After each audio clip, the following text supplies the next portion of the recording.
Google chrome open பண்ணிப்போம்.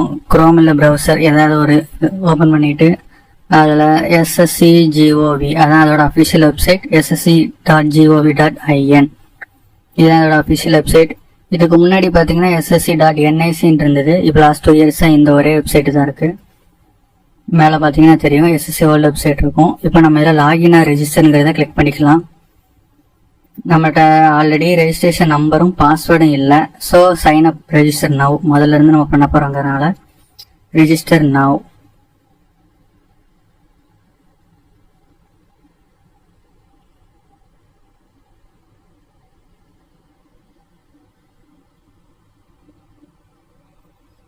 One time ரெஜிஸ்ட்ரேஷன்லாம் இந்த 4 ஸ்டெப்ஸ் தான் இருக்குது. இதை தான் இப்போ பண்ண போகிறோம். ஒன் டைம் ரெஜிஸ்ட்ரேஷன் முடிச்சுட்டு தான் அதுக்கப்புறம் நம்ம அப்ளிகேஷன் பண்ண முடியும். கண்டினியூ கொடுத்துக்கிடுவோம். Do you have Aadhaar card தான் ஃபர்ஸ்ட் பாயிண்ட். ஆதார் கார்டு நம்ம எல்லாருக்கிட்டே இருக்கோங்கிறதுனால ஆதார் கார்டை நம்ம என்ட்ரி பண்ணிக்கிடுவோம். அதோட நம்பர் அப்படியே என்ட்ரி பண்ணணும். மேலே 2 இடத்துல வெரிஃபை ஆதார் டீட்டெயில்ஸ் அதுலேயும் பண்ணணும். மேலே இருக்கிற ஆதார் கார்டு டீட்டெயில்ஸ் அதுலேயும் பண்ணணும். ஸோ ஆதார் கார்டு டீட்டெயில்ஸ் இப்போ டைப் பண்ணிக்கலாம்.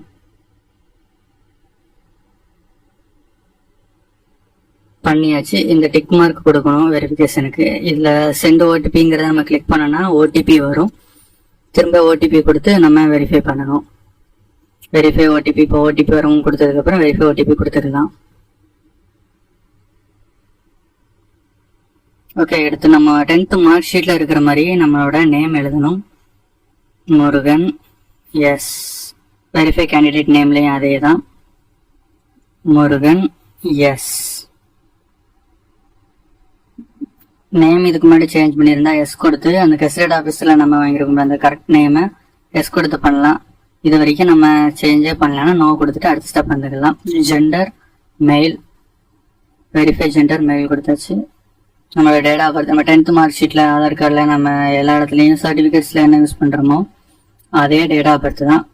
ஃபர்ஸ்ட் இயர் செலக்ட் பண்ணணும். எப்போவுமே இயர் செலக்ட் பண்ணிவிட்டு அப்புறம் மந்த் செலக்ட் பண்ணணும். மந்த் செலக்ட் பண்ணிவிட்டு அடுத்து தான் நம்ம டேட் கொடுக்கணும். இந்த அரபி கொடுத்தா மட்டும்தான் எப்பவுமே சரியா வரும். மறுபடியும் அதே மாதிரி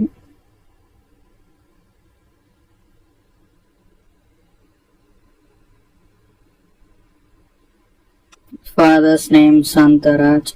அவங்களோட டிசிலேயோ மற்ற மார்க் ஷீட்லேயோ எப்படி இருக்குதோ அதே மாதிரி உள்ள ஃபாதர் நேம் கொடுக்கணும். இந்த ஃபாதர்ஸ் நேம்ல இனிஷியல் கொடுக்கறது கொடுக்காத உங்க விருப்பம். உங்களோட சர்டிஃபிகேட்ஸ்ல இருந்து தான் நீங்க மென்ஷன் பண்ணிக்கோங்க. Next, mother's name.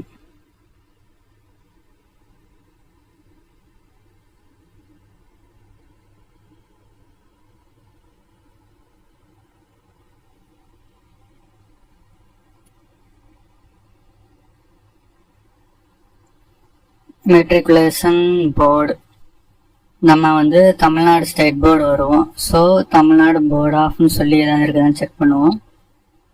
Tamil Nadu board of secondary education வந்துருச்சு. செலக்ட் பண்ணியாச்சு. வெரிஃபை மெட்ரிகுலேஷன் அதுலேயும் அதே தான். Tamil Nadu board of secondary education select பண்ணணும்.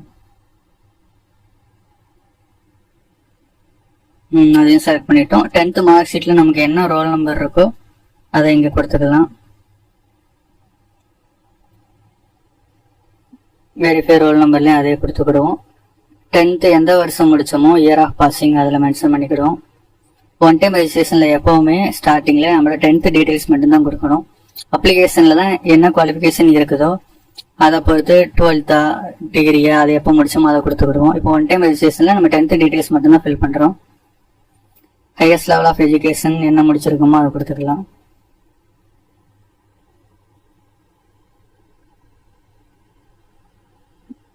இப்போ நம்மளோட மொபைல் நம்பருக்கும் ஓடிபி வரும். கீழே இமெயில் ஐடி இருக்கு. இமெயில் ஐடிக்கும் ஓடிபி வரும். பட் 2ல ஏதாச்சும் ஒன்று கொடுத்தாலே போதும். ஒன்று வெரிஃபை ஆனாலே நெக்ஸ்ட் ஸ்டெப் போயிடும். இமெயில் ஐடியை என்ட்ரி பண்ணுவோம். ஃபர்ஸ்ட் வேலிடேட் கொடுத்துக்கிடுவோம். வேலிடேட் ஆயிடுச்சு. இமெயில் ஐடி என்ட்ரி பண்ணுவோம்.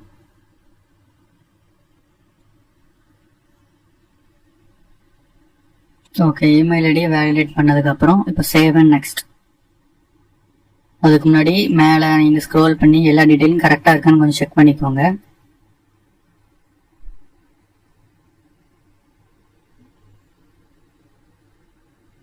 இப்போ அவ்வளோதான். இப்போ நமக்கு என்னன்னா அதை சேவ் நெக்ஸ்ட் கொடுத்த உடனே இந்த ரெஜிஸ்ட்ரேஷன் நம்பர் ஜென்ரேட் ஆயிருக்கு.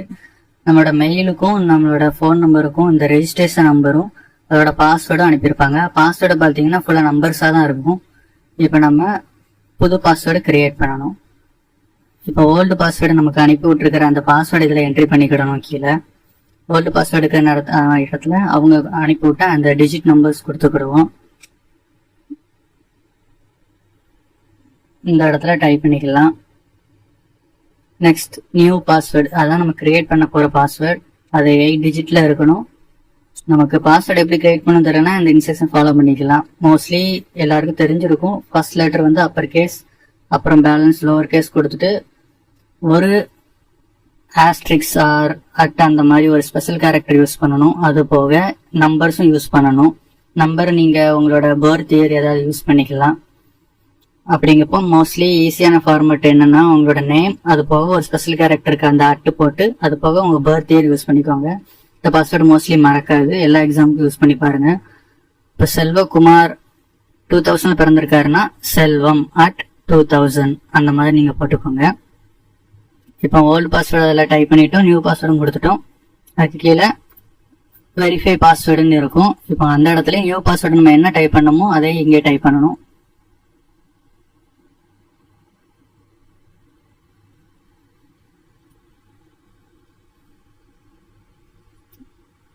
சைடு இருக்கிற இந்த ஐ சிம்பிள் நீங்க என்ன பாஸ்வேர்டு கொடுத்தீங்களோ அது உங்களுக்கு ஷோ பண்ணிடும். ஸோ ரெண்டு கரெக்டாக இருந்தால் மட்டும்தான் அடிச்சுட்டா போகுங்கனால செக் பண்ணிக்கோங்க. கீழே செக்யூரிட்டி கொஸ்டின்ஸ் இருக்கு. இது உங்களுக்கு பிடிச்ச சப்ஜெக்ட் என்ன, உங்க கலர், ஃபேவரட் கலர் என்ன, இந்த மாதிரி விஷயங்கள் கொஸ்டின் கேட்டிருக்கோம். இது உங்களுக்கு ஃபர்கெட் பாஸ்வேர்டு கொடுக்க அந்த பிளேஸ்ல யூஸ் ஆகும். பாஸ்வேர்டு மறந்துட்டீங்கன்னா இந்த செக்யூரிட்டி கொஸ்டின்ஸ் யூஸ் ஆகும். ஸோ இந்த இடத்துல என்ன கொஸ்டினோ அதை கிளிக் பண்ணி அந்த கொஸ்டினை செலக்ட் பண்ணிட்டு ஆன்சர் கொஞ்சம் சிம்பிளா இருக்கிற மாதிரி 5 to 10 கேரக்டர்ஸ்குள்ள இருக்கிற மாதிரி ரெண்டு இடத்துலையுமே கொஸ்டினை செலக்ட் பண்ணிட்டு ஆன்சர் கொடுத்துருங்க. ஆன்சர் கொடுத்துட்டு மறுபடியும் மேலே பாஸ்வேர்டை ரீசெக் பண்ணிட்டு நம்ம இந்த இடத்துல சேவ் அண்ட் நெக்ஸ்ட் கொடுத்துக்கலாம்.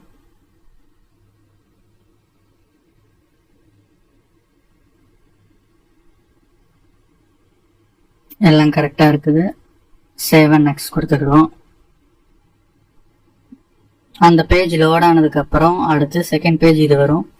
இந்த இடத்துல கேட்டகரின்னு என்னன்னா நம்மளோட ஸ்டேட் கவர்மெண்ட்டை பொறுத்த மட்டும் எஸ்சி, எம்பிசி, டிஎன்சி, பிசி, அதுக்கப்புறம் வறுமை கோட்டு கீழே உள்ளவங்க இடபிள்யூஎஸ்ன்னு சொல்லுவோம். சென்ட்ரல் கவர்மெண்ட்டை பொறுத்த மட்டும் எம்பிசி, டிஎன்சி, பிசி 3 ஓபிசி கேட்டகரிக்குள்ள தான் வரும். ஸோ ஓபிசி சர்டிஃபிகேட் ஒன்று நம்ம அப்ளை பண்ண வேண்டியிருக்கும்.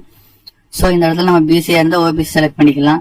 எஸ்சி வந்து எல்லா இடத்துலையும் சேம் கேட்டகரிக்குள்ள தான் இருக்கும். எஸ்சினா ஸ்டேட் கவர்மெண்ட் எஸ்சி தான், சென்ட்ரல் கவர்மெண்ட் எஸ்சி தான். ஸோ நம்ம என்ன கேட்டகரியோ அதை செலக்ட் பண்ணிக்கிடுவோம். அடுத்து நேஷனாலிட்டி நம்ம மோஸ்ட்லி எல்லாரும் சிட்டிசன் ஆஃப் இந்தியா தான் செலக்ட் பண்ணுவோம். அதை கொடுத்துக்கலாம். கொடுத்துட்டு ஐடென்டிஃபிகேஷன் மார்க்ஸ் இருக்கு. இந்த ஐடென்டிஃபிகேஷன் மார்க்ஸ் வந்து மோஸ்ட்லி அவங்களோட டிசியில இருக்கும். டிசியில என்ன இருக்குதோ அதை அப்படியே கொடுத்துக்கலாம். அதுக்கு முன்னாடி அது இப்போ விசிபிள் இருக்குதான்னு செக் பண்ணிக்கோங்க.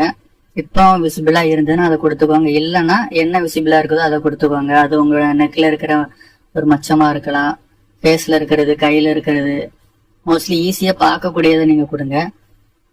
எழுதும் போது ஏ போட்டு எழுதுங்க. ஏன்னா 1ன்னு அர்த்தம். அப்படிங்கப்போ ஏ மோல் ஆன் த நோஸ் அப்படி கொடுத்துக்கோங்க. அது வந்து மோல்னா மச்சம், ஸ்கார்னா தழும்பு காலில் கையில இருக்கிறவங்க மச்சம் இல்ல தழும்பு இருக்குன்னா நீங்க அப்படி கொடுத்துக்கலாம். இப்போ உங்களுக்கு இடது மணிக்கட்டுல ஒரு தழும்பு இருக்குன்னா ஸ்கார் ஆன் த லெஃப்ட் ரிஸ்ட்னு கொடுத்துக்கலாம். அந்த மாதிரி கொடுத்துக்கோங்க.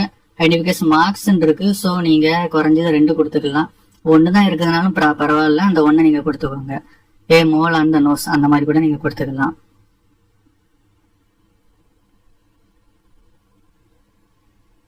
ஸோ அப்படியே அடுத்து என்னன்னு பார்க்கலாம். அடுத்து பெர்மனன்ட் அட்ரஸை பொறுத்த மட்டும் உங்களுக்கு நீங்க அட்ரஸ் ப்ரூஃப் சப்மிட் பண்ண வேண்டியிருக்கும் ஃபியூச்சர்ல. ஸோ உங்களுக்கு எப்பவுமே சேஃப் வந்து உங்க ஆதார் கார்டில் என்ன இருக்குதோ அதை அப்படியே கொடுக்கறது தான். டோர் நம்பர்ல ஆரம்பிச்சு டோர் நம்பர், உங்களோட ஏரியா, உங்களோட தாலுக்கா, அதுக்கப்புறம் போஸ்ட் ஆஃபீஸ், லேண்ட்மார்க், இந்த லேண்ட்மார்க், இது எல்லாமே இந்த பாக்ஸ்குள்ளேயே கொடுத்துருங்க. அப்படியே அக்யூரேட்டா கொடுத்துருங்க. இதுல மிஸ்டேக் இருக்க வேண்டாம். ஏன்னா இதான் உங்க ஆதார் கார்டை பத்தி ஃபியூச்சர்ல வெரிஃபிகேஷன் பண்ணுவாங்க. ஆதார் கார்டுன்னு இல்லை, வேற ஏதாவது ஒரு அட்ரஸ் ப்ரூஃப் வச்சு வெரிஃபை பண்ணுவாங்க. அந்த பாக்ஸ்குள்ள கொடுத்துட்டு நெக்ஸ்ட் ஸ்டேட் செலக்ட் பண்ணிக்கோங்க, தமிழ்நாடு. அப்புறம் டிஸ்ட்ரிக்ட், அதுக்கப்புறம் பின்கோடு. இதுல எஸ் கொடுத்தீங்க அப்படின்னா உங்களோட பிரசன்ட் அட்ரஸும் சேமா அப்படியே காப்பி ஆயிரும். நீங்க முதல்ல இருந்து டைப் பண்ண வேண்டாம். ஒருவேளை நீங்க வேற ஒரு டிஸ்ட்ரிக்ட் வேற ஒரு பிளேஸ்ல இருக்கீங்க, அந்த இடத்துல தான் உங்களுக்கு அவங்க லெட்டரோ இல்ல வேற எந்த இன்ஃபர்மேஷன் அனுப்பணும்னு நினைச்சீங்கன்னா நோவே இருக்கும். நீங்க கீழே இருக்கிற அந்த பாக்ஸ்லயும் ஃபுல்லா முதல்ல இருந்து உங்க டோர் நம்பர் லொகேஷன் எல்லாமே தெளிவா திரும்ப முதல்ல இருந்து அடிக்கிற மாதிரி இருக்கும். இல்ல நான் ரெண்டுமே ஒரே பிளேஸ்ல பிறந்ததுல இருந்து ஒரே இடத்துலதான் இருக்கேன் அப்படிங்கிற பட்சத்துல நீங்க எஸ் கொடுத்து சிம்பிளா ஃபுல்லா அதையே பாருங்க. இல்லைன்னா இந்த பாக்ஸ் கூட நீங்க முதல்ல இருந்து ஃபுல்லா ஃபில் பண்ற மாதிரி இருக்கும்.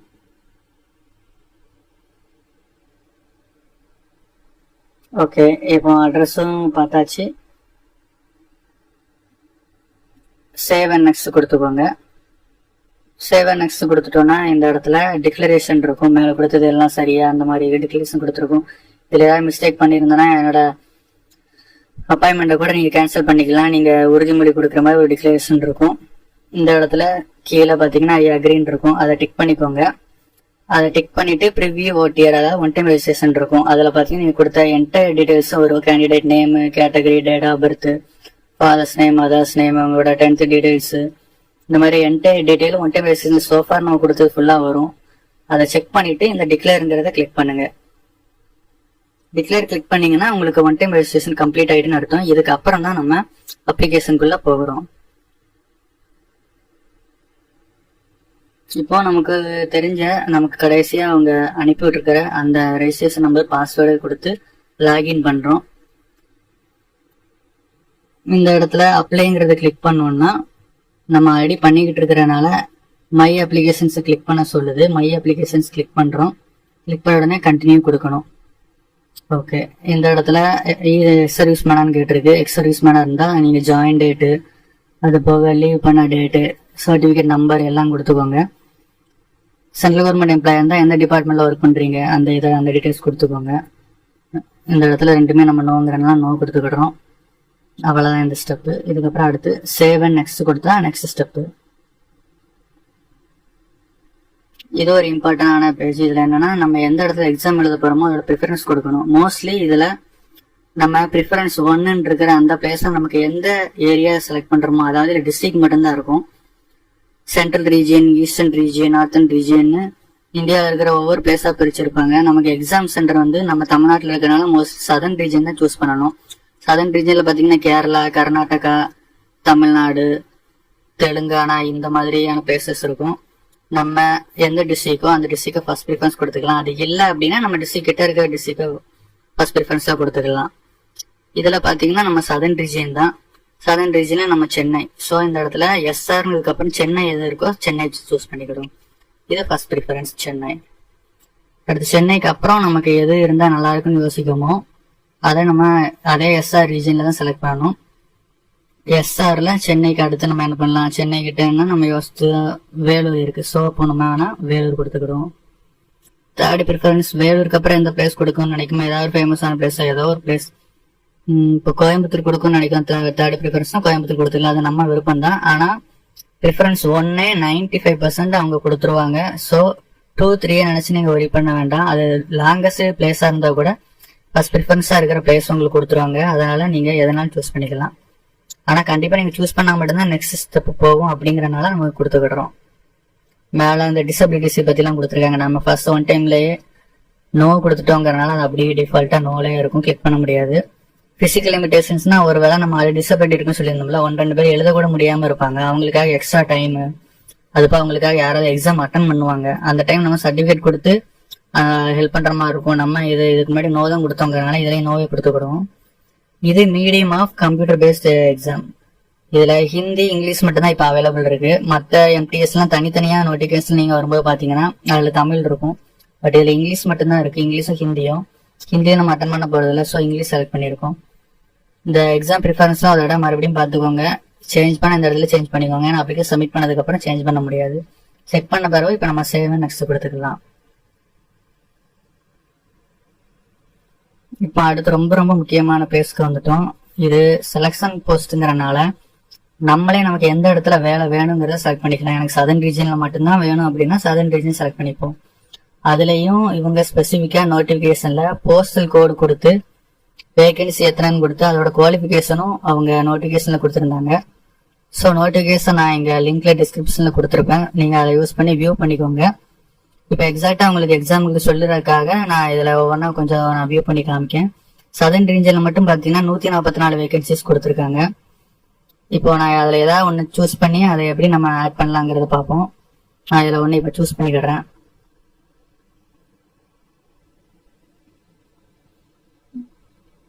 நோட்டிஃபிகேஷனில் எக்ஸாக்ட் பேஜ் நம்பர் பார்த்தீங்கன்னா 116 பாருங்க என்னென்ன கோடு இருக்கு, அதாவது போஸ்டல் கோடு, அந்த வேகன்சி டீடைல்ஸ்லாம் 116 இருக்கும். ஏன்னா அது ஒரு பெரிய நோட்டிஃபிகேஷன், 129 பேஜ் இருக்கும். ஸோ 116 பேஜ் நம்பர்லேருந்து செக் பண்ணீங்கன்னா உங்களுக்கு ஈஸியாக இருக்கும். நோட்டிஃபிகேஷன் டிஸ்கிரிப்ஷனில் இருக்கு. நான் ஒன்றா செக் பண்ணேன். இப்போ உங்களுக்கு எக்ஸாம்பிளுக்கு நம்ம ஒரு இதை மட்டும் செலக்ட் பண்ணுவோம். ஓகே, இப்போ SR 11,426 லெபரட்டரி அட்டெண்டன்ஸ் கொடுத்துருக்கோம். நம்ம நோட்டிஃபிகேஷன் படி இது பேசிக் குவாலிஃபிகேஷன் 10th தான். ஆனால் நம்ம நோட்டிஃபிகேஷன் பார்த்து 10th நீங்கள் வந்திருப்போம். ஆனால் இவங்க ஸ்பெசிஃபிக்காக அப்ளை பண்ணும்போது பார்த்தீங்கன்னா SSN குவாலிஃபிகேஷன் சொல்லிட்டு டிப்ளமோ அதெல்லாம் ஆட் பண்ணியிருந்தாங்க. ஸோ நம்மகிட்ட அதுக்கான குவாலிஃபிகேஷன் இல்லைங்கிறனால நெக்ஸ்ட் என்னது பெஸ்ட்டாக இருக்குதோ அதை சூஸ் பண்ணுவோம். நோட்டிஃபிகேஷனில் நான் செக் பண்ண வரைக்கும் நிறைய இருக்குது. அதில் ஒன்று ஸ்பெசிஃபிக்காக இப்போ நமக்கு குவாலிஃபிகேஷனில் இருக்கிற ஒன்றுனா ஸ்டாஃப் கார் டிரைவர் ஈஸி தான். மோஸ்ட்லி எல்லாருமே இப்போ 10th குவாலிஃபிகேஷன் இருக்கு நம்மகிட்ட. அது போக நமக்கு ஒரு டிரைவிங் லைசன்ஸோட எக்ஸ்பீரியன்ஸ் 3 வருஷம் இருந்தால் மட்டுமே போதும். டிரைவிங் பேசிக்காக அதை எப்படி காரணமாக சரி பண்ணலாங்கிற நாலேஜ், கொஞ்சம் கார் ஓட்டின ஏதாவது ஒரு கம்பெனியில் ஓட்டின அந்த 3 years எக்ஸ்பீரியன்ஸ் மட்டும் இருந்தாலே போதும். நம்ம அந்த ஸ்டாஃப் கார் டிரைவருங்கிறத அப்ளை பண்ணிடலாம். ஹையஸ்ட் குவாலிஃபிகேஷன் நம்ம லாஸ்ட்டாக என்ன படிச்சிருக்கோமோ அதை கொடுத்துக்கலாம். ஓகே, இப்போ ஸ்டாஃப் கார் டிரைவருங்கிறத சூஸ் பண்ணியிருக்கோம். Do you possess required essential qualification for the post? நம்ம அதை எஸ் கொடுத்து தான் ஆகணும். நோ கொடுத்தா நம்மளால அப்ளை பண்ண முடியாது. எஸ் கொடுத்துட்டு நம்ம இந்த இடத்துல நம்மளோட எக்ஸ்பீரியன்ஸை ஆட் பண்ணிக்கிடுவோம். எக்ஸ்பீரியன்ஸை ஆட் பண்ணலை அப்படின்னா நம்மளால இதை அப்ளை பண்ணி முடிக்க முடியாது. ஏன்னா அதில் எக்ஸ்பீரியன்ஸ் மஸ்ட்னு கொடுத்துருந்தாங்க.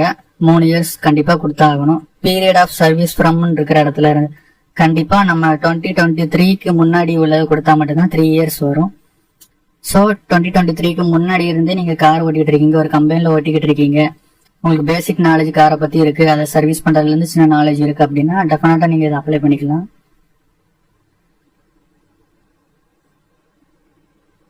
எக்ஸாம்பிளுக்கு இந்த கார் கம்பெனி கொடுக்கு, நீங்கள் எந்த கம்பெனியில் ஒர்க் பண்ணுறீங்களோ அந்த ஆர்கனைசேஷன் நேம், என்ன வேலை அங்கே பார்க்கீங்களோ டிரைவர்னா டிரைவர் கொடுத்துக்கோங்க. நேச்சர் ஆஃப் டியூட்டி டிரைவிங் நீங்கள் ஓட்டுவீங்க. அது போக பேசிக் மெயின்டெனன்ஸ் உங்களுக்கு தெரியுங்கன்னா நான் வெஹிக்கிள் மெயின்டெனன்ஸும் கொடுத்துருக்கேன்.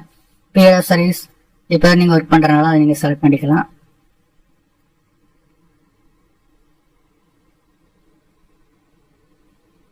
உங்களுக்கு ஏஜ் இருக்கான்னு செக் பண்ணிக்கோங்க. இப்போ பார்த்தீங்கன்னா நான் நோ கூட செலக்ட் பண்ணி காமிச்சிருக்கேன். ஏஜ் இல்லைன்னு காமிக்கி ஓபிசி சூஸ் பண்ணுறேன். செலக்ட் பண்ணி ஓபிசி கொடுக்கேன். சேவ் நெக்ஸ்ட் கொடுக்கேன். இப்போ என்னன்னா ஃபியூச்சர் டேட்டுன்னு வருதால ரொம்ப அப்கமிங்காக நம்ம கொடுத்துட்டோம் 14th மாதிரி. ஸோ கொஞ்சம் முன்னாடி நம்ம கொடுத்தோம் அப்படின்னா நமக்கு ஈஸியாக உடனே லோட் ஆயிரும். இப்போ நம்ம சேவ் நெக்ஸ்ட் கொடுத்தோன்னா கண்டிப்பாக நமக்கு லோட் ஆயிரும். இல்லை டீடைல் கொடுத்துருக்கோம்னு பார்த்துட்டு திரும்ப சேவ் நெக்ஸ்ட் கொடுப்போம். அவ்வளோதான். Post detail saved successfully. அடுத்து என்ன பண்ண போறோம்னா இந்த QR கோடை ஸ்கேன் பண்ணணும். அப்போ தான் நம்ம ஃபோட்டோ எடுக்க முடியும். அது எப்படிங்கிற ஒவ்வொரு ஸ்டெப்ஸும் நான் இப்போ பார்க்கலாம். சிம்பிள் ஸ்டெப்ஸ் தான் எல்லாம். அதுக்கு முன்னாடி ஆதார் வெரிஃபிகேஷன் இருக்கு. நீங்கள் இந்த ஸ்டெப்ஸ் எல்லாம் கொஞ்சம் ரீட் பண்ணி பார்த்துக்கோங்க. இப்போ சாம்பிளுக்கு நான் எடிட் பண்ணி வச்சிருக்க என்னோட சிக்னேச்சர் இப்போ நான் அப்லோட் பண்ணுறேன். நம்ம அதை ஆப்பில் பேம் பண்ணால் இதுலேயும் பண்ணிக்கலாம். இப்படி தான் இருக்கும். அதுக்கு நம்ம கூகுளை கிளிக் பண்ணி கூகுள் லென்ஸ்குள்ளே போகிறோம். கூகுள் லென்ஸை கிளிக் பண்ணிக்கிடுவோம். கிளிக் பண்ண உடனே நம்ம அதை ஸ்கேன் பண்ணோம்னா மை SSC ஆப் லோட் ஆகும். நம்ம அதை இன்ஸ்டால் பண்ணிக்கலாம்.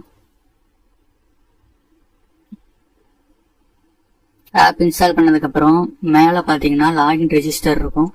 நம்மளோட ரெஜிஸ்ட்ரேஷன் நம்பர் பாஸ்வேர்டு இதில் என்ட்ரி பண்ணி கேப்சா கோட் அடிச்சு லாகின் கொடுப்போம். கொடுத்த பிறகு கீழே பார்த்தீங்கன்னா டேஷ்போர்டு இருக்கும். டேஷ்போர்டை கிளிக் பண்ணணும். டேஷ்போர்டை கிளிக் பண்ணிட்டு மேலே மை அப்ளிகேஷன்ஸ் இருக்கும். அதை கிளிக் பண்ணுவோம். ஆல்ரெடி பண்ணியிருக்கிறத கண்டினியூ கொடுத்துக்கலாம். கண்டினியூங்கிறத கிளிக் பண்ணுவோம். நம்மளோட டீட்டெயில்ஸ் எல்லாம் வரும். சேவ் அண்ட் நெக்ஸ்ட்னு ஒவ்வொரு ஸ்டெப்பும் நம்ம ஆல்ரெடி பண்ணி வச்சதான் காமிக்கும். ஸோ சேவ் அண்ட் நெக்ஸ்ட் கண்டினியூஸாக கொடுத்துக்கலாம். ஒவ்வொரு ஸ்டெப்பாக லோட் ஆகுது. ஐடியெல்லாம் சேவ் ஆயிருக்குங்கிறதுனால நம்ம திரும்ப திரும்ப செக் பண்ண அவசியம் இல்லை. அடுத்தடுத்து ஸ்டெப்ஸ் வந்துடலாம். இப்போ இதில் டிக் மார்க் கொடுத்துக்கிடுவோம். ஆதாரை கிளிக் பண்ண உடனே இந்த மாதிரி எரர் வரும். எரர் வர்றது ப்ராப்ளம் இல்லை. இதை ஓகே கொடுத்துட்டோன்னா இது நம்மளை டைரெக்டாக ப்ளே ஸ்டோருக்குள்ளே போய் அந்த ஃபேஸ் ஐடென்டிஃபிகேஷன் இந்த ஆப்பை டவுன்லோட் பண்ண கேட்கும். இதை இன்ஸ்டால் கொடுத்துக்கிடுவோம். இதை இன்ஸ்டால் பண்ணதுக்கப்புறம் நம்ம ஆப்பில் எஸ்எஸ்சியில் ஆப்பில் போய் திரும்ப கிளிக் பண்ணோன்னா இந்த மாதிரி அந்த ஆப்குள்ளே ரீடைரக்ட் பண்ணோம். ரீடைரக்ட் பண்ணதுக்கப்புறம் பார்த்தீங்கன்னா ஒவ்வொரு ஸ்டெப்பாக இந்த மாதிரி லோட் ஆகி நம்ம ஜஸ்ட் ஒரு ஐ பிளிங்க் மட்டும் பண்ணால் போதுங்கிற மாதிரி இருக்கும். நம்ம ஜஸ்ட் அந்த ஃபோட்டோ வியூ ஆகும், ஐ பிளிங்க் மட்டும் பண்ணாலே ஸ்டெப் கம்ப்ளீட் ஆயிரும். நெக்ஸ்ட் கொடுப்போம். ஃபேஸ் ஐடி வெரிஃபிகேஷன் சக்ஸஸ்ன்னு வந்துருச்சு. அடுத்து கேப்சர் லைவ் ஃபோட்டோவும் எடுத்துட்டோம். ஆல்ரெடி நம்ம பண்ணி வச்சிருந்த சிக்னேச்சரும் அப்லோட் பண்ணியாச்சு. இப்போ சேவ் நெக்ஸ்ட் கொடுப்போம். இதில் நீங்கள் ப்ரிவியூ பார்த்து இந்த பேஜ்லேயே சப்மிட் பண்ணாலும் பண்ணிக்கலாம், அப்ளை பண்ணாலும் பண்ணிக்கலாம். இல்லை அப்படின்னா நீங்கள் வெப்சைட் போய் உங்களோட க்ரோம் வெப்சைட் உள்ளே போய் அதில் நீங்கள் சப்மிட் பண்ணாலும் பண்ணிக்கலாம். இப்போ நான் திரும்ப வெப்சைட்டுக்கே வந்திருக்கேன். வெப்சைட்டில் ஒரு வாட்டி ப்ரிவியூ பார்த்துட்டு கேப்சர் டைப் பண்ணுறேன். டைப் பண்ணி நான் இதிலேயே சப்மிட் கொடுக்கேன். இது நம்ம ஜஸ்ட் ஒரு அப்ளிகேஷன் தான் பண்ணுறோம், ஒரு போஸ்டிங் தான் பண்ணுறோம். இதே மாதிரி நீங்கள் எத்தனை போஸ்டிங்னாலும் பண்ணிக்கலாம். எல்லாமே ஒரே மாதிரி தான். தனித்தனியாக நம்ம ஃபீஸ் பேமெண்ட் பண்ணுற மாதிரி இருக்கும். ஒரு போஸ்ட்டுக்கு 100 ரூபா. ஃபீமேல் அப்புறம் SC category, economically weaker section இந்த மாதிரி கேட்டகரியில் உள்ளவங்களுக்கு மட்டும் ஃபீஸ் கிடையாது. ஜென்ரல் கேட்டகரி, ஓபிசி கேட்டகரியில் உள்ளவங்க மட்டும் ஒவ்வொரு போஸ்ட்டுக்கு 100 ரூபா கட்டணும். நம்ம பேமெண்ட் கேட்டகரி நம்ம எப்படி செலக்ட் பண்ணணும்னு பார்த்தோம். நம்ம எஸ்பிஐயோ கொட்டக் மகேந்திராவோ செலக்ட் பண்ணிட்டு இந்த மாதிரி கேட்வே யூஸ் பண்ணி கிளிக் பண்ணோன்னா யூபிஐ ஐடி ஓப்பன் ஆகும். யூபிஐ ஐடிக்கு ஒரு கியூஆர் கோடு ஸ்கேனர் மட்டும் வரும். அதை ஸ்கேன் பண்ணிட்டா பேமெண்ட் முடிஞ்சுது. இதுக்கப்புறம் நம்ம திரும்ப பார்த்தோம்னா வெப்சைட்டில் நம்மளோட அப்ளிகேஷன் நம்ம டவுன்லோட் பண்ணுறதுக்கு பிடிஎஃபாக டவுன்லோட் பண்ணுறதுக்கா அது காமிக்கும். ஸோ நம்ம டவுன்லோட் பண்ணி வச்சுக்கலாம். அவ்வளோதான் ஃப்ரெண்ட்ஸ். இது பிடிச்சிருந்தா சப்ஸ்கிரைப் பண்ணுங்கள், லைக் பண்ணுங்கள். தேங்க்யூ.